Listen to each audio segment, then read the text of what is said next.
إن الله وملائكته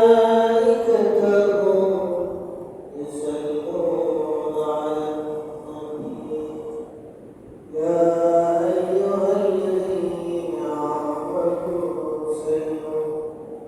صلوا عليه وسلموا تسليما صل على سيدنا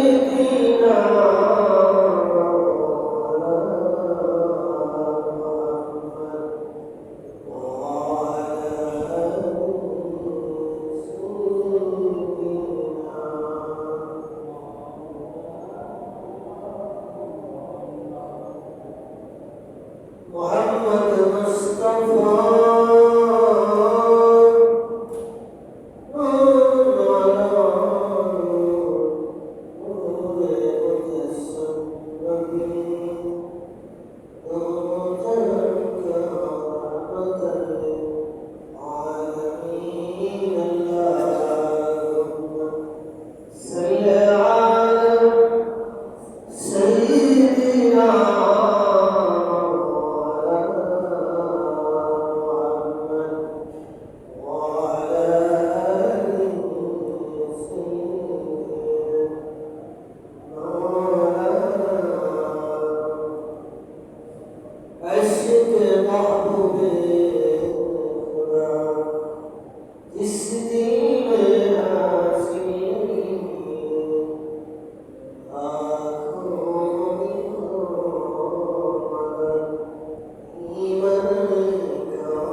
خلق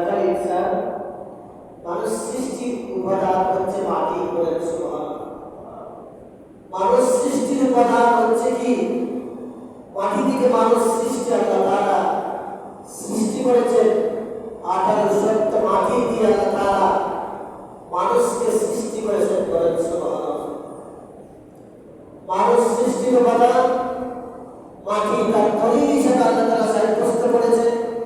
সূরা রহমানের 27 পারা আল্লাহ তাআলা উল্লেখ করে বলেছেন, খালাকাল ইনসান, মানুষ সৃষ্টি, ইনসান সৃষ্টি কিসের দ্বারা? ইনসান সালিকাল ফাখার, আটার শক্ত মাটি দিয়ে, ওই পুরা শক্ত মাটি দিয়ে আমি মানুষ কি করেছি?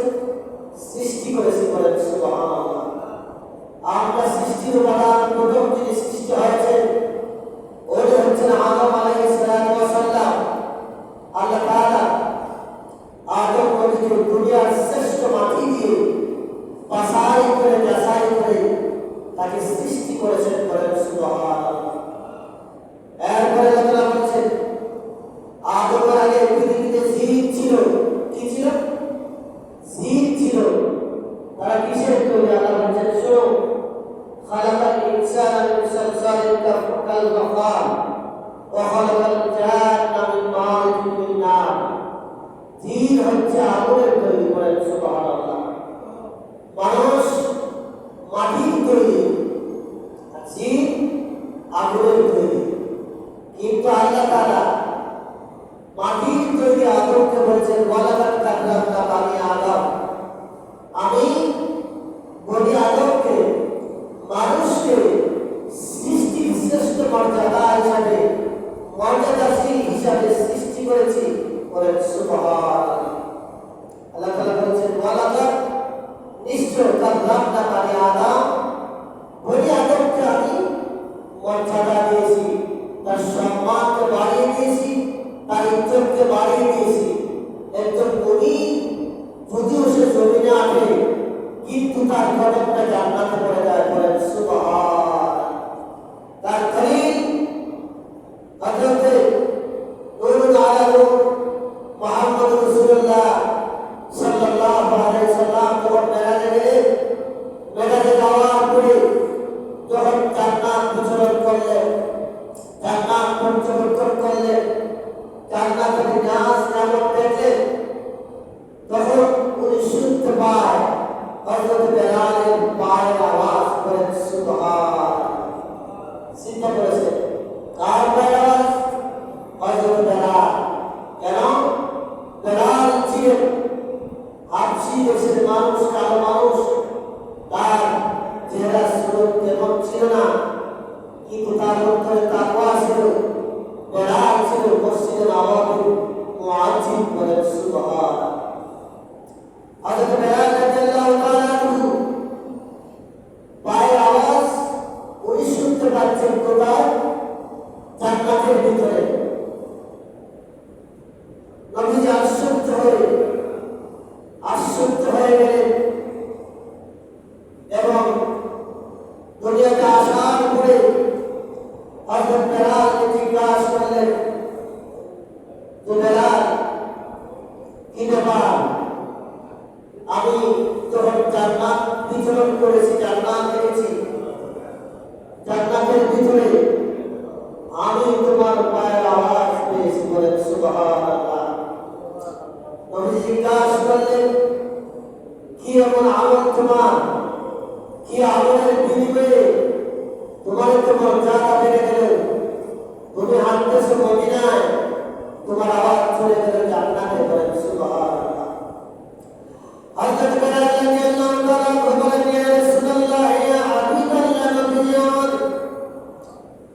আমার তেমন কোন আমল নয়, আমার তেমন কোন আমল নয় নবীজি। আমি কিন্তু যখন নামাজের জন্য কি করে ওযু করি, নামাজের জন্য যখন আমি ওযু করি, ওযু করার পরে আমি 2 রাকাত নফল নামাজ পড়ি। তাহিয়াতুল ওযু যাকে বলা হয়, ওযুর পরে আমি 2 রাকাত নফল নামাজ আদায় করি, শুকরিয়া আদায়। ওই আমলটা আমার কাছে অতি মূল্যবান। আমি ওযুর সাথে সাথে 2 রাকাত নামাজ পড়ি, আমার মনে হয় আল্লাহ তাবারক ওয়া তাআলা ওই ওযু করে 2 রাকাত নফল নামাজ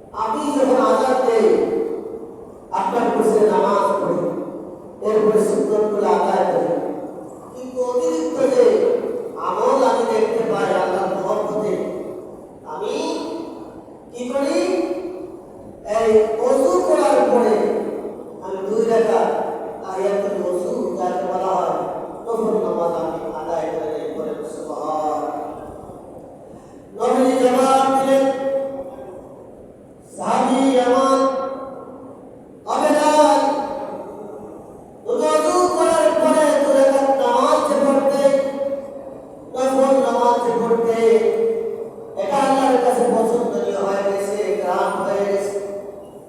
আল্লাহ তোমার ইজ্জতকে বাড়িয়ে দিয়েছে, তোমার মর্যাদাকে বাড়িয়ে দিয়েছে।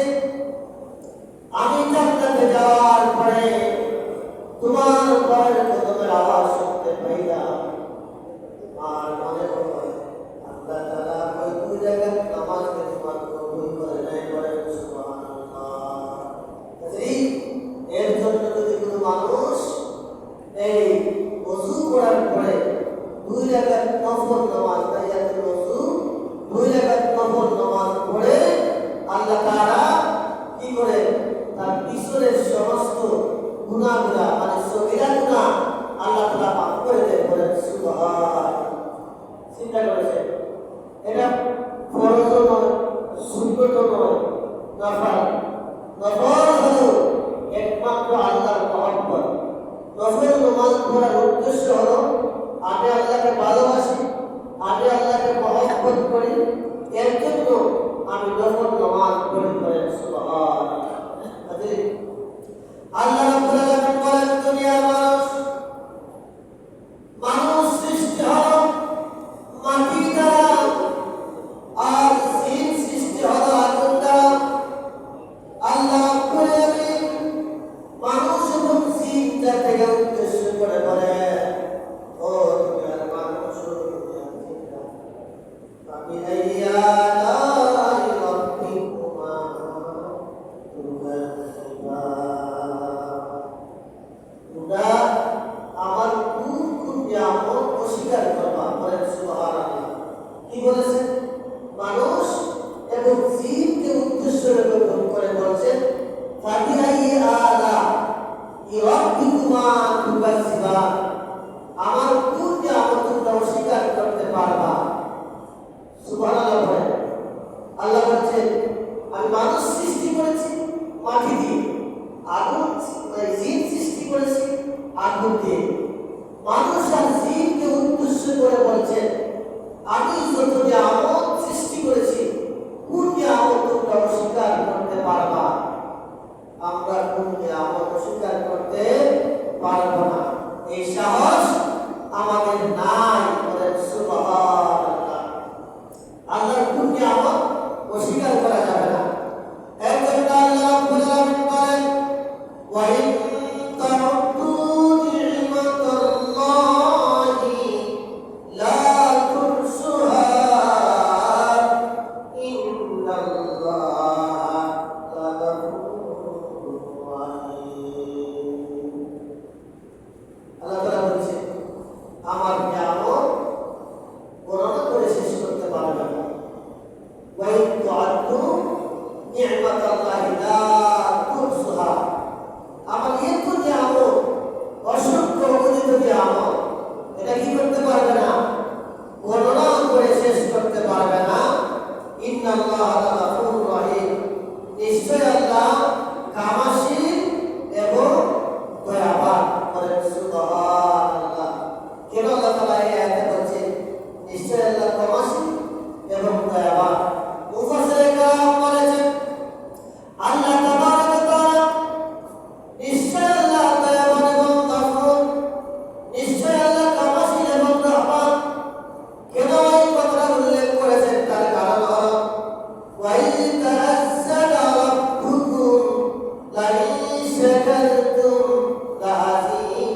ক্ষমাশীল হয়ে যায়, তোমাকে ক্ষমা করে দেয়, আমি রহমতিল হয়ে যায়, তোমার প্রতি দয়াশীল হয়ে যায় এবং আমার নিয়ামতকে বাড়িয়ে দেয়।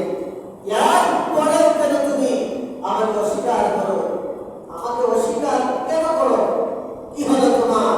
আল্লাহ বলছেন, বান্দা শুনো, ওয়াহুয়া মাআকুম আইনামা কুনতুম, তুমি যেটাই অবস্থান করো না কেন আমার রহমত সেখানে বিরাজ করে। বলেন সুবহান। তুমি যদি সাগরে থাকো আমার রহমত সাগরে। বলেন সুবহানাল্লাহ। তুমি গাছে মাঠে ময়দানে যেটাই থাকে না কেন সেখানে আমার কুদরত বিরাজ করে। বলেন সুবহানাল্লাহ। আর বাস্তব উদাহরণ হলো হযরতে আপনার এই ইউনূস আলাইহিস সালাতু ওয়াস সালাম যখন সাগরে পড়ে গেলেন, উনি নিঃস্ব হয়ে গেলেন। কি হয়ে গেলেন? নিঃস্ব হয়ে গেলেন। উনার ধারণা হলো আমি আর বাঁচব না। সুবহানাল্লাহ বলেন, আমি কি বাঁচব না? কিন্তু উনি শুনতে পায় সাগরের নিচের পানি কানা আল্লাহর জিকির করে। বলেন সুবহান। চিন্তা করেছেন, উনি যখন মাছের ভিতরে পড়ে গেলেন, মাছটাকে গিলে ফেললো, গিলে ফেলার পরে উনি ভাবছেন, ফসে গ্রাম করেছেন, উনি ভাবছেন তার জিন্দেগি শেষ। কি জিন্দেগি শেষ মানে তার জীবন শেষ।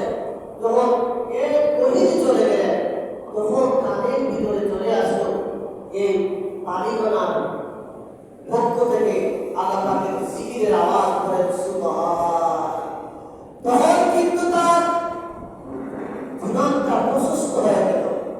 উনি আশ্চর্য হয়ে বলেন, আল্লাহ সাগরের নিচের পানিগুলো যদি তোমার জিকির করতে পারে আমি কেন পারি না? লা ইলাহা ইল্লা আনতা সুবহানাকা ইন্নী কুনতু মিনাজ জালিমিন। বলেন সুবহানাল্লাহ। উনি বলছেন আল্লাহ ছাড়া কোনো মাবুদ নাই। লা ইলাহা ইল্লা আনতা, আল্লাহ তুমি ছাড়া কোনো ইলাহ নাই। লা ইলাহা ইল্লা আনতা সুবহানাক, আমি তোমার পবিত্রতা বর্ণনা করতেছি। ইন্নী কুনতু মিনাজ জালিমিন, আমি হয়ে গেছি অপরাধী। বলেন সুবহান। উনি যখন ভাবছেন আমার জীবন শেষ হয়ে গেল, তখন তিনি আল্লাহকে স্মরণ করলেন। আল্লাহ জবাব দিলেন, ফাস্তাজাবনা লাহু ওয়া নাজাইনাহু মিনাল গাম্মি ওয়া কাযালিকা নুনজিল মুমিনিন। আমি জবাব দিয়ে দিলাম, ও ইউনূস তোমার কোনো চিন্তা নাই, তোমার পেরেশানি নাই, আমি তোমাকে এই সাগরের গুরুত্বর দেশ থেকে মুক্ত করে আবার পৃথিবীতে ফিরিয়ে নিয়ে আসবো। বলেন সুবহান। আজ চিন্তা করেছেন, একজন আল্লাহ তাআলা বলছেন, ও বান্দা তুমি চিন্তাশীল হয়ে যাও। ওয়া হুয়া মাআকুম আইনামা কুনতুম, তুমি যেখানে থাকো না কেন সেখানে আমার কুদরত বিরাজ করে। বলেন সুবহানাল্লাহ। একজন মুফাসসির কিরাম বলেছেন, বান্দা যখন কাজটা করবে ভেবে চিন্তে কাজ করতে হবে যে আমি যে কাজটা করতেছি আমার আল্লাহ আমার প্রতি রাজি আছেন কিনা, আমার আল্লাহ আমার প্রতি কি রাজি আছেন কিনা। যদি আপনি ভেবে চিন্তে কাজ করেন যে এই কাজটা হালাল, তাহলে ওই হালাল কাজের ভিতরে 10 গুণ বরকত। করেন সুবহানাল্লাহ। মান জাআ বিল হাসানাতি ফালাহু আশরু আমসালিহা। বলেন সুবহান। যদি একটা হালাল কাজ হয় তাহলে হালাল কাজের বরকত কতটুকু? 10 গুণ বৃদ্ধি করে দেয়। কেন? আল্লাহর নিয়ামতের কমতি নাই। আল্লাহর নিয়ামত দিয়ে মানুষকে গর্ববোধ করতে চায়, কিন্তু আমরা অনেক সময় আল্লাহ পাকের নিয়ামতের নাশুকরি করি। বলেন নাউজুবিল্লাহ। অনেক সময় কি করি? নিয়ামতের নাশুকরি করি। কিন্তু আল্লাহ বলছেন, বান্দারে আমার নিয়ামতের নাশুকরি করলে তোমাকে আমি পাকড়াও করব। তুমি হুঁশিয়ার হও, সাবধান হও, কারণ আমি তোমার সৃষ্টিকর্তা। আনা রাব্বুকুম ফা'বুদুনি, আমি তোমার মালিক, আমি তোমার রব। যদি ইবাদত করতে চাও, হালাল তরিকা অবস্থাপন করতে চাও, হালাল কাজ সম্পূর্ণ করতে চাও, একমাত্র তোমার রবের করতে হবে। বলেন সুবহানাল্লাহ। একমাত্র তোমার রবের উদ্দেশ্য করতে হবে। আনা রাব্বুকুম ফা'বুদুনি, আমি তোমার রব, তুমি একমাত্র আমার ইবাদত করো, বলেন সুবহানাল্লাহ। হাজির, আমরা যা পবিত্র জুমার দিনে মসজিদে অবস্থান করতেছি, একমাত্র আমাদের মালিককে, আমাদের রবকে, আমার আল্লাহকে খুশি করার জন্য উপস্থিত হয়েছে, ঠিক না বলেন?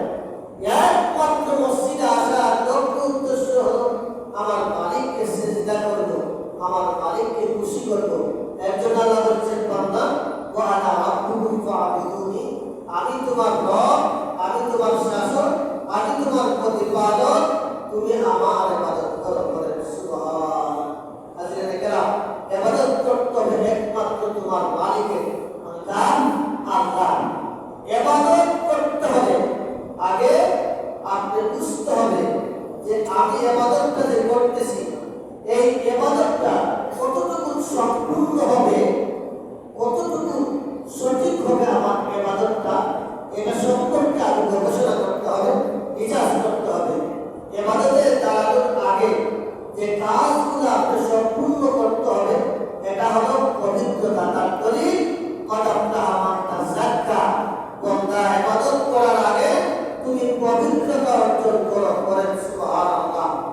আমি যে তোমার রব বলেছি তুমি আমার ইবাদত করবে, ইবাদত করার আগে কদমটা আমারটা যাক্কাত, তুমি নিজের পবিত্র করো। এরপরে হলো তোমার কাজ, তোমার রবের উদ্দেশ্যে কি করো? সিজদা করো, বলেন সুবহানাল্লাহ। কদমটা আমারটা যাক্কাত ওয়া যাকারা ইসমা রাব্বিহি ফাসাল্লা। তখন তোমার রবের শরণার্থে, রবকে খুশি করার জন্য, তোমার মালিককে খুশি করার জন্য কি করো? নামাজ আদায় করো, বলেন সুবহানাল্লাহ। এ থেকে আমরা বুঝলাম যে ইবাদত করার আগে আমি আমার নিজেকে সর্ব অবস্থায় পবিত্র করতে হবে, সুবহানাল্লাহ। সর্ব অবস্থায় পবিত্র করতে হবে। কি করতে হবে? পবিত্র করতে হবে। শুধু যে ওযু করলাম, এটা তো অবশ্য নামাজের জন্য ওযু করতে হয়, সুবহানাল্লাহ। নামাজের জন্য ওযু করতে হয়, ওযু ছাড়া নামাজ হবে না। কিন্তু ওযুর জন্য নামাজ অবশ্য ওয়াজিব, অবশ্য ফরজ, বলেন সুবহানাল্লাহ। নামাজের জন্য ওযু কি? ফরজ। যখন আপনি ওযু করলেন, ওযু করার পরে নামাজ আপনি যখন পড়লেন, ফরজ আদায় করলেন, এটা কিন্তু আল্লাহর কাছে 100% কবুল, বলেন সুবহানাল্লাহ। আর বিনা ওযুতে কখনো কি হয় না? নামাজ হয় না। এর জন্য ধীরে স্থিরভাবে আপনি কি করা? ওযু করা। এরপরে আসুন, আমি যে পবিত্রতা অর্জন করবো কোন ধাপ থেকে? প্রথম ধাপ হলো আমার জবানকে পবিত্র করবো, বলেন সুবহানাল্লাহ। আমার জবানকে কি করবো?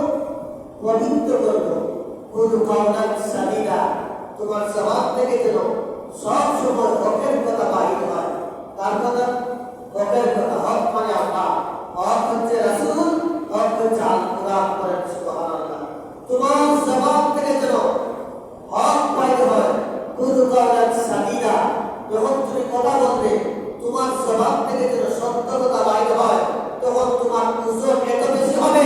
তোমার হক কথা যদি মিজানের পাল্লায় তুলে দেওয়া হয়, আসমান আর জমিন যদি এক পাল্লায় তুলে দেওয়া হয়, তোমার হকের পাল্লাটা, তোমার জবানের কথাটা আমি আল্লাহর কাছে বাড়ি হয়ে যাবে, বলেন সুবহানাল্লাহ। হাজির, এখন জানলাম আমার জবানকে পবিত্র করতে হবে, মানে জবানের মাধ্যমে সমস্ত গুনাহ সংঘটিত হয়। নাউজুবিল্লাহ বলেন। কোথায় থেকে? জবানের পক্ষ থেকে যত কিছু হয়, জমিনের জবানের পক্ষ থেকে। আপনি যদি আপনার মুখ নাড়িয়ে মিথ্যা কথা বলেন, তাহলে মিথ্যা কথা বলার পরে আপনার আমলনামার ভিতরে লেখা হবে কবিরা গুনাহ, নাউজুবিল্লাহ বলেন।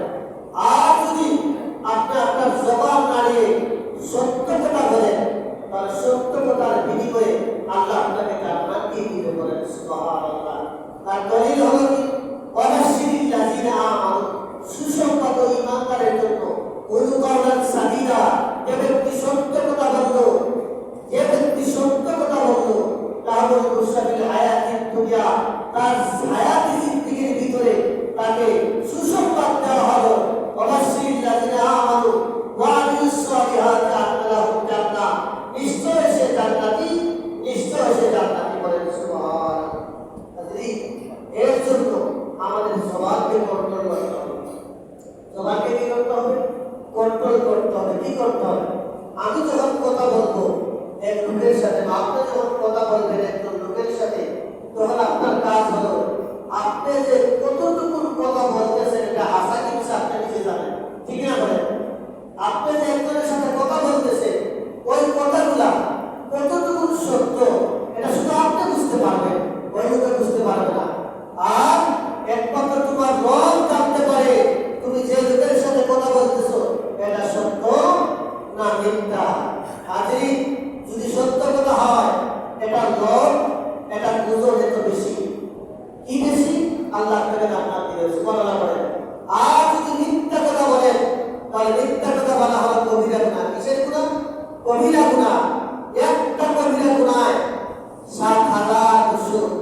জাহান্নামের আগুনে নিমজ্জিত হবে, ডুবে যাবে। নাউজুবিল্লাহ করে একটা মিথ্যা কথা বলা হচ্ছে কবিরা গুনাহ। কোনো মানুষ যদি ইচ্ছা করে মিথ্যা কথা একটা বলে, তাহলে সে যদি জেনে নেয়, বুঝে নেয় ৭,০০০ বছর জাহান্নামের আগুনে অবশ্যই নিমজ্জিত হবে, সে ডুবে যাবে। এর জন্য মুসলমানের কাজ হলো বুঝে শুনে কথা বলা। সুবহানাল্লাহ বলেন।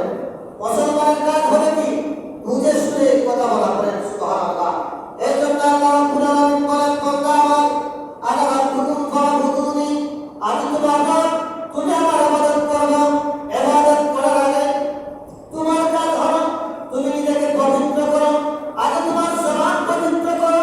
তোমার জবান যদি পবিত্র হয়ে যায়, তখন আমি আল্লাহকে আল্লাহ বলে ডাকলে তোমার জন্য সমস্ত রহমতের দরওয়াজা খুলে দেব। আমি বিপদতা করবো না। বলেন সুবহানাল্লাহ।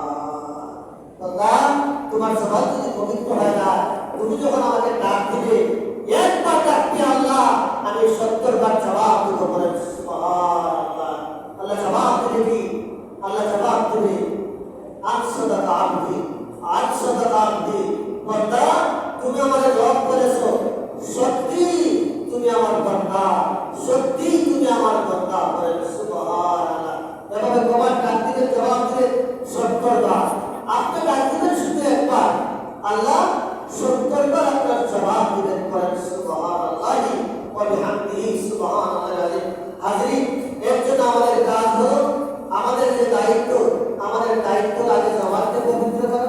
এরপরে যখন আমি নামাজ পড়বো, নামাজের আগে ধীরে স্থিরভাবে ওযু করা, আর নামাজটা ধীরে স্থিরে আদায় করা। বলেন সুবহানাল্লাহ। আমরা কিন্তু নামাজের উদাহরণ দিয়েছি, আমি সহ আমরা নামাজের মধ্যে কি করি? তাড়াহুড়া করি।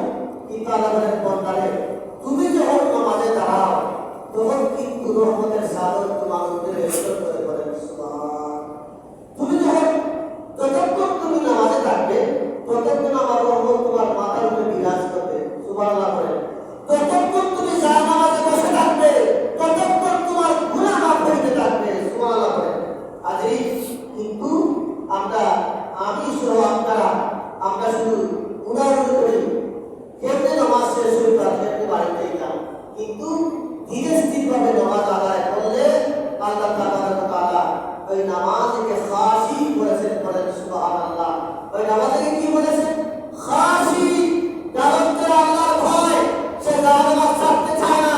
যার অন্তরে আল্লাহর ভয়, সে মসজিদ ছাড়তে চায় না। যার অন্তরে আল্লাহর ভয়, সে কুরআন পড়তে শুধু তার মজা লাগে।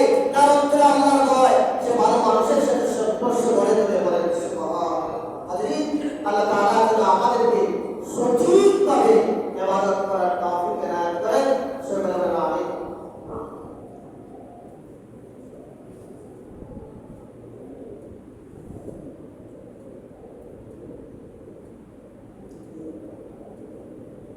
উপস্থিত হাজির, আমরা মসজিদের জন্য আইপিএস অবশ্যই জরুরি।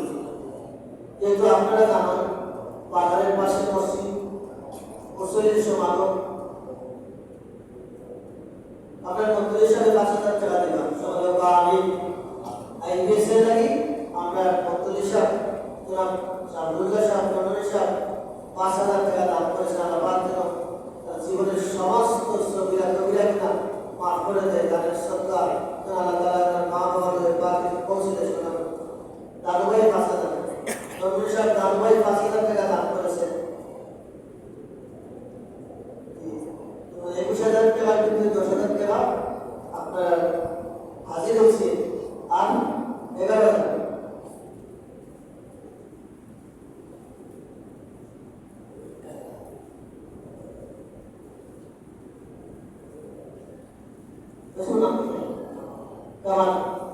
কামাল সাহেব ৫,০০০ টাকা, রাজীব ভাই কামাল সাহেব ৫,০০০ টাকা দান করেছেন। আমরা ১৫,০০০ হয়েছে, আরেক ৬,০০০, আর ৬,০০০ টাকা লাগে। তিনজনে ২,০০০ করে দরকার। ভাই কত? ১,০০০। মসজিদারি ভাই ১,০০০ টাকা দান করেছেন। আমি আর আপনার কত? ৫,০০০ টাকা। শাকির ভাই ১,০০০ টাকা।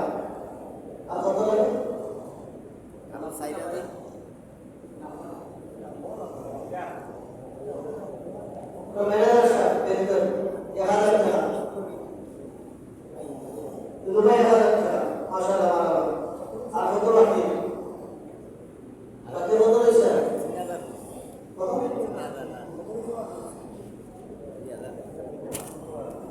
বিশেষ করে মসজিদে মুসল্লি বেশি হয় আপনারা নিজে অবশ্য অবস্থা করে ওরা দেখলাম বাজার লাগা মসজিদ তো সবই সুযোগ পেলাম মানুষ সব করে চলে আসেন আমাদের জন্য কিছু তো আরামের দরকার গরমের তাপমাত্রা একটু বেশি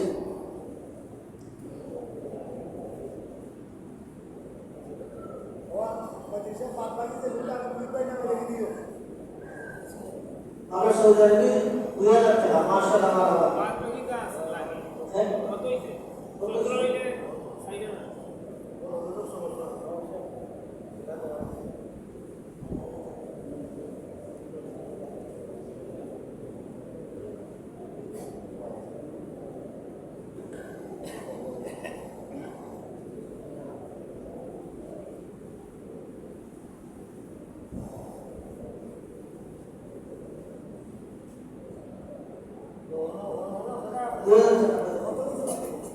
বাকি কত রয়েছে ওই ভাই 2000 টাকা দিলেন সৌদি প্রবাসী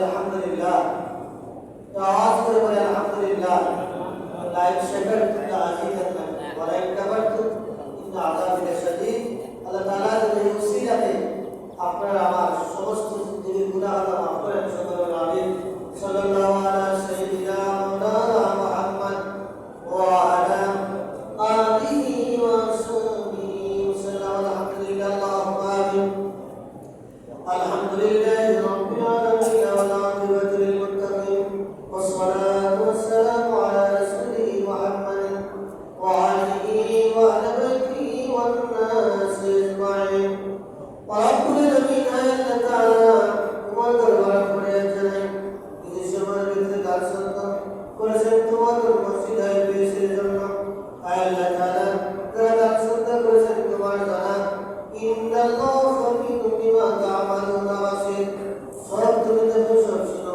আল্লাহ প্রত্যেকের দিলের মাকাসিদ কবুল করে নাও প্রত্যেকের মাইনারে মাফ করে দাও আল্লাহ তাআলা সদা করেছেন তার ওসিলায় আল্লাহ আমরা উপরের জিন্দেগীর সমস্ত গুনাহ মাফ করে দাও রব্বুল আলামিন আল্লাহ তাআলা এই মহল্লার জিন্দাবাদে তামাম মাফ ফরমাও আল্লাহ বিদেশ যারা আছে সহি সালামত রাখিও রব্বুল আলামিন আল্লাহ তাআলা জিলালের চালের ওসিলায় আল্লাহ